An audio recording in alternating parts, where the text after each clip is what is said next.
Welcome back to the channel. I'm Chad Kettner, your airgun advisor. Now today we're talking about pesting with rats, squirrels, rabbits, skunks, all of those critters being the mainstay targets of the airgun world. Well, a lot of us are going to be looking at digital day-night scopes on our wish lists for things we want to add to our kit. So what I've gone ahead and done is picked out a nice digital day-night scope for us to look at today, and that is the OneLeaf Commander NV400 that I have in front of us today. And yeah, a lot of times these kinds of scopes break the bank, but this one, not so much. The Airgun Advisor is brought to you in part by Airguns of Arizona, High Pressure Pneumatics, Hot Sun USA, Rapid Airworks, and Athlon Optics. You'll find links to these and more in the comments down below. Now, if cost was not an issue, I would definitely want to pick not just an infrared optic like we have here, but an infrared and thermal optic. But those get kind of expensive. So this is a nice budget-friendly optic that's going to allow you to see during the day and night, record, yeah, you're going to be able to record all of your shots, and then also, well, this one comes with a range finder right here on the side, so you're going to want to keep that in mind as well. Now, my first personal experience with the NV400 was down at the range during daylight, and I had mounted it onto my Benjamin Bulldog. I do have this new scope, the Commander NV400 night vision, infrared, and recording optic. I'm going to use this yellow dot right here as my aim point.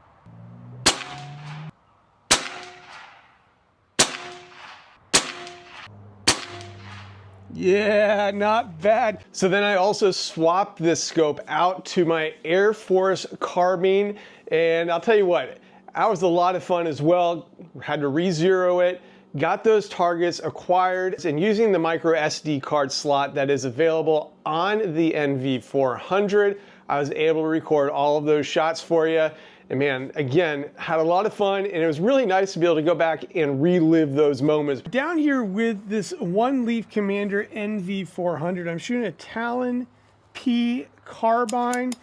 Got the integral moderator on there, 25 caliber. Now I just want to kind of give you an idea of what it looks like during the daytime. I'm shooting at today 50 yards, actually just a little further than 50 yards. And again, this Talon P carbine by Air Force Airguns, absolutely a sweet little air gun. So I got some, well, we got gophers down there. They're probably about 5-6 inches in height down there, orange, and then a nice little spray paint can. So let's go ahead and shoot those. And not to mention, you'll get to check out a little bit of the accuracy of this little carbine pistol. So let's get going, man. All right, so 50 yards, there's the first targets. Go ahead, acquire that. Boom, just like that, 50 yards. And now you see, what you can also see is through the scope cam, how that looks at 50 yards. Now we can zoom in a little bit further if necessary. Not going to though.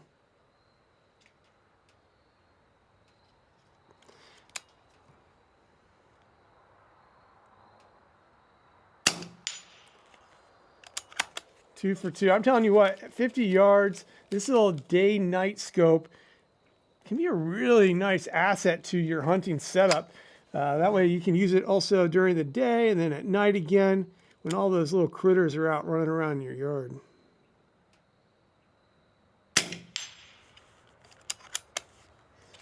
Have not missed yet. Now this thing does have a one-shot zero, and what that does is it allows you to shoot a piece of paper or whatever yardage you're looking at, keep your crosshairs in, and then set a second set of crosshairs down onto your impact point, and it sets your zero super fast, super easy.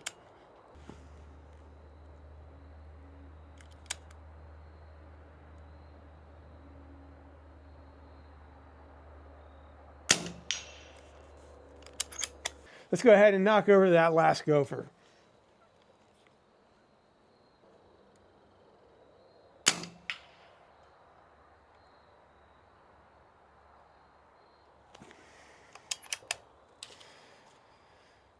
Now that all the gophers are taken care of, let's hit that spray paint can and have a little fun.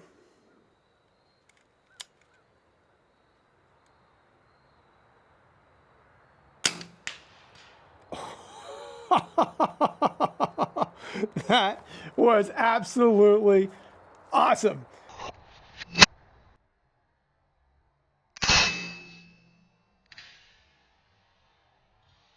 Spray paint cans, when they're empty, always have a little bit of paint left in them and provide a spectacular show.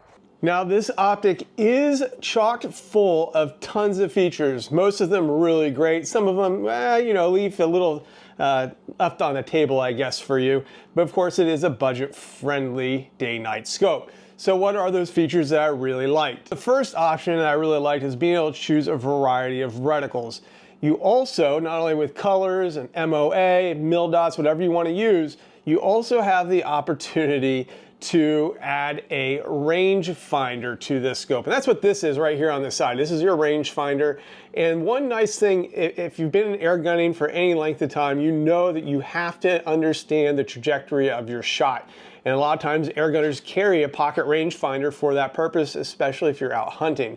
Well, this takes that to another level because you no longer have to have that pocket rangefinder, and you can leave that at home now, and you have one built in right here on the side of your scope, and you can see it right through the digital screen that's on the inside. So all that guesswork, well, goes out the window. Now let's talk about this rangefinder for just another second, because the scope is also, obviously if it's a day-night digital scope, it's got a built-in computer inside, and they utilize that computer in a lot of different ways. And one of the other ways that they utilize it is that you can have 7 sets of ballistic data stored in here. I was out there shooting my Air Force Texan at .457 caliber. What a beast. But I could put that ballistic data in here, save it, take this scope off, back onto that Air Force Talon that I was using, input that ballistic data in here again, save it, and I can go back and forth between those two different air guns based on my hunting scenario or shooting needs for that day. And I have it already loaded on here, especially when you have a Picatinny rail right here. You can make sure to mount it on the same spot each and every time so those holdovers remain the same, or at least really, really close. The other thing that I really appreciate about this scope is it's not only just a second focal plane scope, you also have the option of using it as a first focal plane scope. So as you zoom in, your reticle will remain the same as far as your holdovers and distance and everything. So if you have that memorized, you don't have to worry if you're using that first focal plane option. But again, if you want the second focal plane option, it is available as well. The last thing I really appreciate about this scope is the controls setup, because the controls are really intuitive. You got a nice rotating knob here that rotates the on-screen display that's inside of here, and the screen and the controls are really well labeled down here. Push button controls, super easy to get a hold of. And of course, you also have to know or make sure you understand that you can hook this right up to your computer or to an on-screen menu, and you have Type-C connector right here, as well as your HD port underneath this cap. And of course, underneath this little piece right here, that's where your SD card is going to go. Finally, I said finally a minute ago, but another one came to mind, and that's the fact that you do have an external, I shouldn't say external, you do have a battery that is swappable. I have had some different scopes, and I think the one that comes to mind is ATN, that the batteries were not easily accessible. And this one, obviously, just pulled it out and swapped it out. So if you were going on an extended hunt and you needed to make sure that these had plenty of power, you could get extra rechargeable batteries for your unit, and that makes sure that you're never going to run out of battery life and that your optics are going to be good to go for the entirety of your hunt. Speaking of footage everybody loves, check out this live footage that we have from a couple of coyotes down on the farm. Now you notice these guys are way out there, probably close to 300, 400 yards. You'll notice there's actually 2 of them on there, a gray one and then the black one even just a little further back. Now, couple of things here you're looking at. You'll notice that the ground is not level, and I did that on purpose. You're going to notice on the right hand of the screen, it's going to tell you what kind of tilt we have on that. And then here in the upper left hand corner, you're going to see where it says X3. So we are zoomed in by 3 right there. Now, some other interesting things here. You see that little flashing light. That little flashing light is actually going to be your rangefinder. And Commander NV400 has the option to have a rangefinder installed.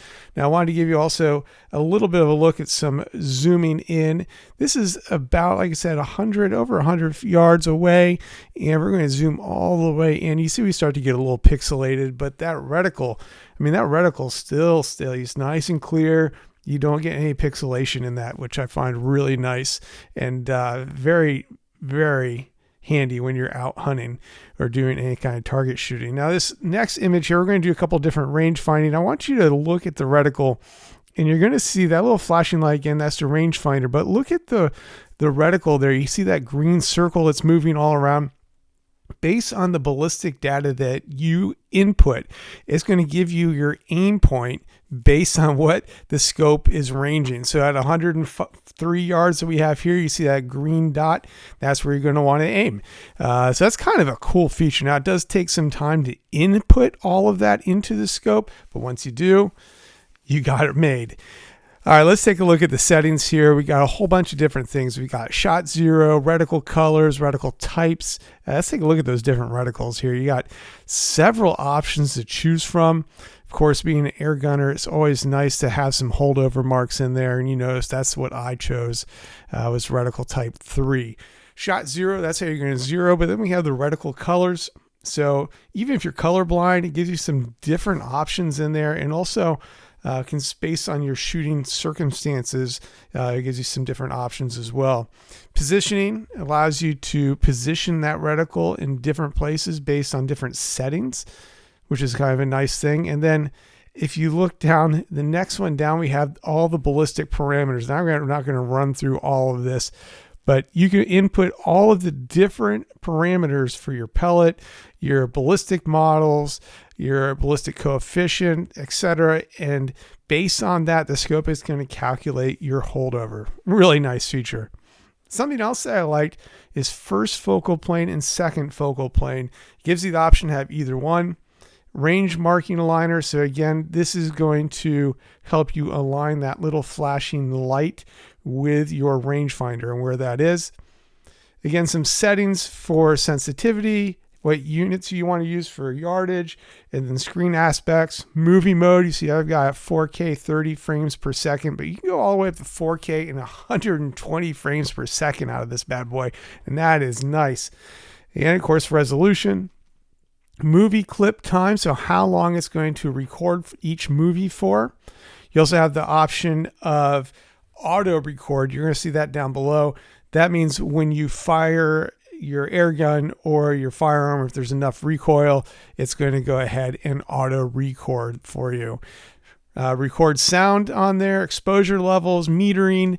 For all of you camera aficionados, you're going to recognize some of these things. You got your brightness, your contrast, and of course, your saturation. Now, these come with a preset standard, which are going to be pretty good for all of you, but you're going to get in there and fine tune things for your need. You're going to have a lot of fun doing that too. Magnification adjustments.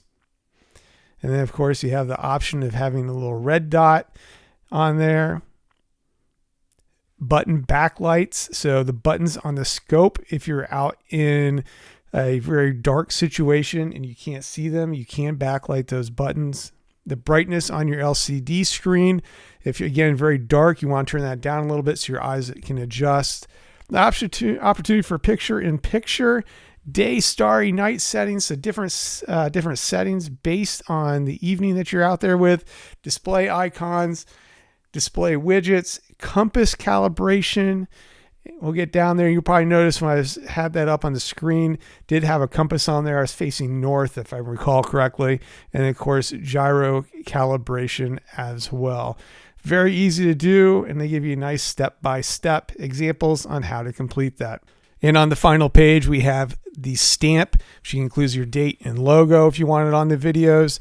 update formatting, clock settings, format that SD card with the touch of the button, check the version, make sure you have the most recent version, and of course, reset the setup. Now, two of the downsides to this scope, because like everything, it's not perfect.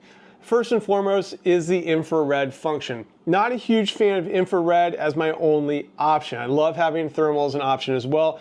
In an infrared scope like this, it has to use an external flashlight, and you cannot actually see the beam of light coming out of here. So when you turn it on, there's going to be, you probably can see right here, there's 3 white lines. I don't know if you can pick it up or not. I'll turn it on and off, but those will actually light up and will tell you if this flashlight is on. So keep in mind though, the infrared light is bad for your eyes if you're shining it directly at them. Now, to look at it and have the scope pointed in your firing direction and have that infrared light out there, not a big deal, but it's just one of those things that you're gonna have to keep in mind. And of course, with an infrared flashlight, you're going to need more batteries. So again, something that you may want to keep in mind when setting up your scope to go out for a hunt, bring some extra batteries for that flashlight. The other thing that really kind of is the biggest downside to this scope for me is the screen that is on the inside. The words were a little hard for me to pick up, but what I was able to do was I was able to connect this to an external monitor and via just a cord, which was nice, to that HDMI cord. And then I could see all the screen settings. So if you're going to go in there and insert your ballistic data before you're going to go out to the range to get it zeroed in, it might be easier, or it might behoove you to go ahead and connect it to a larger screen so you can go ahead and see all those menus really easily. Now, you can navigate it. Once you know the menus, you get a pretty good idea of where they are and what it's saying inside of there. But that screen is just a little bit small for my taste, and I've seen some other screens on other scopes that are just a little bit larger. Guys, if you have experience with this on your own time, put those comments down below so others can learn from that experience as well. But until next time, make sure that trigger pull stays smooth, those pellets fly straight, and yeah, we'll see you right here on the Airgun Advisor.